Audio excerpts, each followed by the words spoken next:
Hey guys, what's up? It's Tori. Welcome back to my channel. Today's video is in my bedroom, as are most of my videos. I'm sitting in my office chair today. Usually I sit on the floor.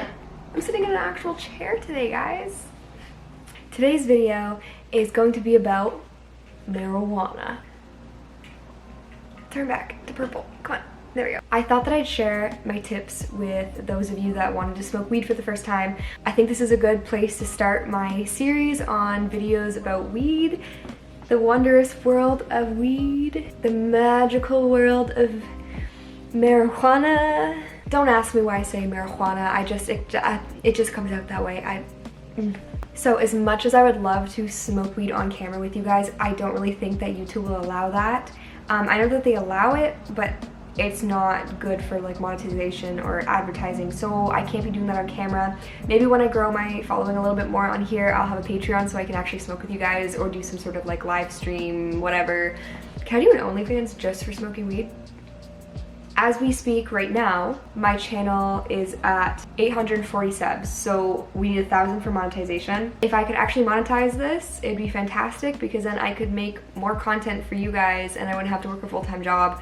I could work slightly less hours and do more of this. So that's why I won't be smoking on camera. Before we dive into the tips, I just wanted to say that I do not endorse any of these products.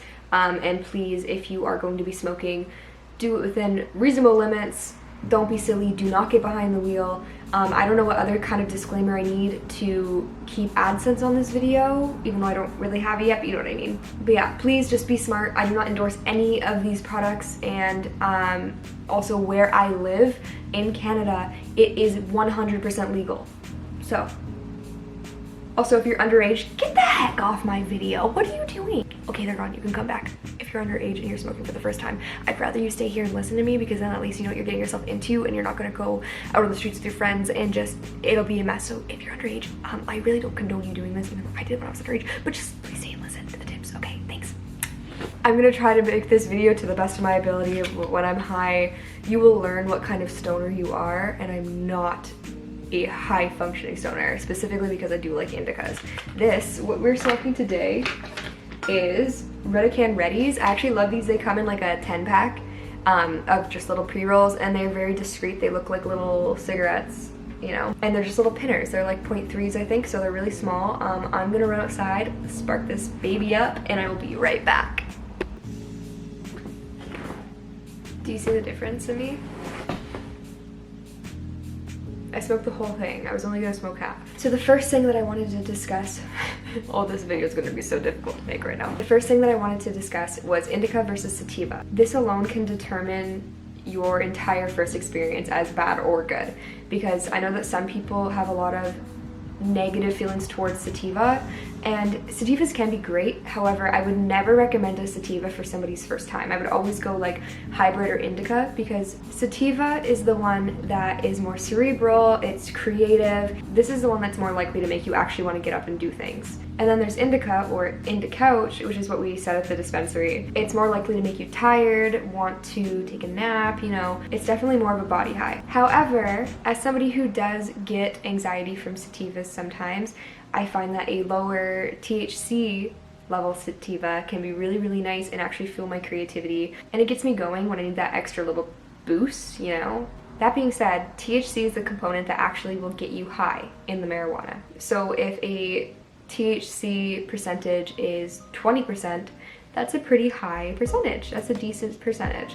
If a THC percentage is, let's say 9, that is a low percentage. A good mid-range would be like, I like a 12, 13 for a sativa. Indica, I tend to go a little bit higher, but I do like to keep my tolerance relatively low, so I stick towards the lower strains more than anything. Another component of marijuana is CBD. CBD has been a pretty popular medical practice. That's not really what I'm trying to say. You know what I mean. CBD has been very popular lately. A lot of people have been using it. Your grandma probably uses it. Your mom probably uses it. You know, mine do. And it doesn't get you high. CBD does not get you high.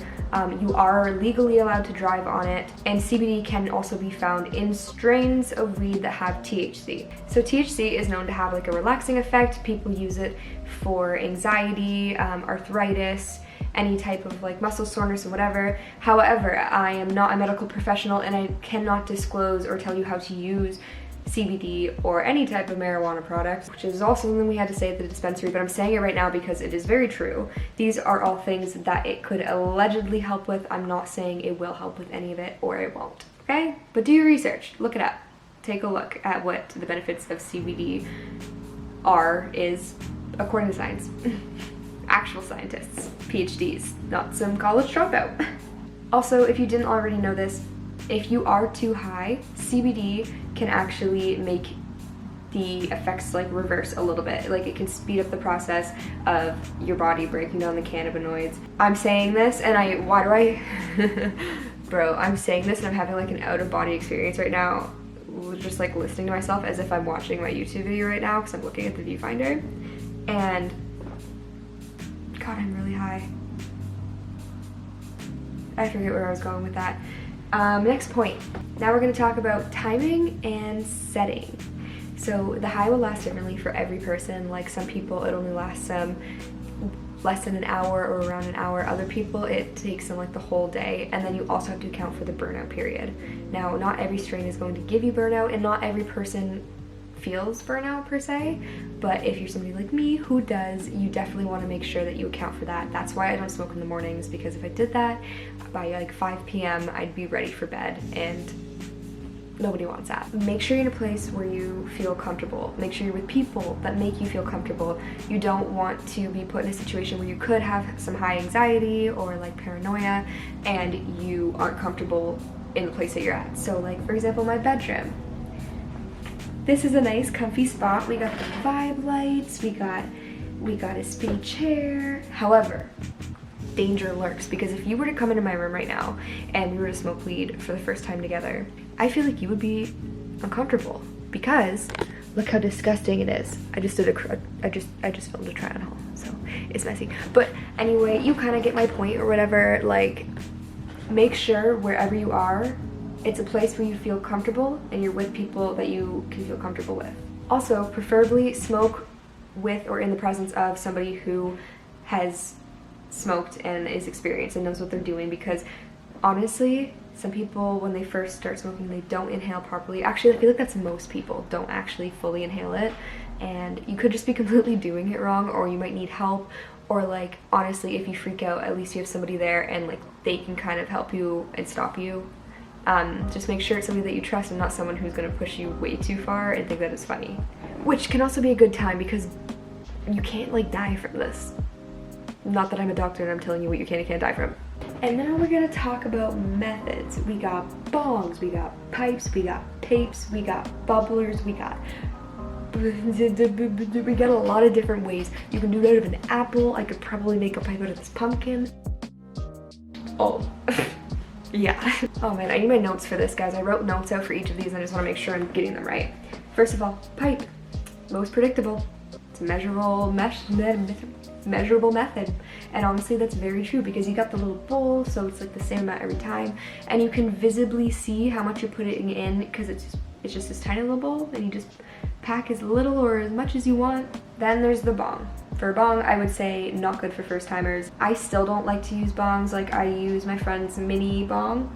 However, like anytime I've hit a big bong, the high is just like so intensified and I usually end up having like anxiety or like feeling sick and need to lay down, and like it hurts my lungs a lot. I usually have to use my puffer because I am asthmatic. And also they can just be tricky, like you have to light it and then there's the down stem, and while you're lighting it,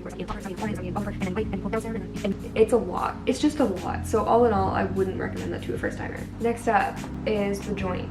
I think it's measurable and it's a pretty good first time. However, it's not as measurable as a pipe, because with the pipe you pack just the tiniest little bit that you want, right? You light it, inhale, it's done. The joint, you can take like 2 or 3 puffs, or intend to take 2 or 3 puffs, and then end up smoking the whole thing like I just did outside. So I'd say that's a good first time as long as you're with other people and you're sharing the joint and you're not gonna just have it all to yourself. Or if you just take 1 or 2 puffs and then see how you feel, wait a minute, and then come back to it, because you can always put out and then relight a joint. Edibles and ingestibles, they can be unpredictable and they don't always work for everyone, and the high is different than smoking. So what I mean by they don't always work for everyone is when I worked at the dispensary, some people would come in and say like they tried edibles and they just never work, and everyone else that tried it with them would be like so high and everything, and like they just wouldn't feel it. And me and my coworkers, we did some research into it, and this is actually a thing. It's just the way that some people's bodies process cannabinoids, so there's nothing you can really do about it. But other people, it hits them really hard. For me, it does hit me pretty hard. I like it when it's just like a little bit, like it's a light high, a buzz, but like I said, unpredictable. Like there's been times I used to have these weed suckers in high school. Actually, this doesn't even count. They were literally made by like students, so never mind. Also, I should be telling an underage weed story. Anyway, I mean, I was in college. It was this year. If I'm gonna take edibles, I make sure I'm not doing anything the next day, because you're gonna feel not hungover, but kind of like groggy maybe. But that is why you need to stay hydrated, which is the next point. Please stay hydrated. Weed can dehydrate you, like not like a shit ton or anything. Not that I've seen anyway. I don't know. Just be serious about it though. Like drink water, drink some Gatorade, make sure you're drinking stuff, especially if you're gonna be eating a ton of food, because some people get the munchies. If you're like me, I have pizza right next to me. I haven't been eating it, I've been talking. Oh yeah. Oh my god, I totally skipped a couple more like methods. Dab. Please don't do this for your first time. Vape could be a good first time. It doesn't smell, so you could do it inside. The problem with it is that it can pack a big punch. Like it's probably gonna be really, really strong, and it's gonna kill your lungs. Like actually, maybe don't do this for your first time, but definitely try it at some point. I think it's an interesting method.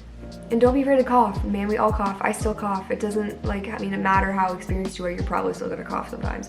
My camera's dying. Buy snacks beforehand, or go on Uber Eats, skip the dishes, something like that, and get some food. Please, like I said, do not drive, but you're probably gonna want to have a couple snacks or drinks or whatever.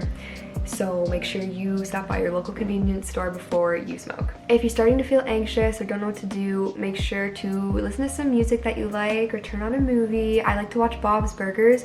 I know it's not a movie, it's a TV show, but Bob's Burgers is the one that makes me like feel calm again when I'm anxious. It's on Netflix. Another thing to do if you're too high is, like I said, CBD. Take a little bit of CBD, but make sure it doesn't have any other THC in it. You don't want to get high again, weirdo.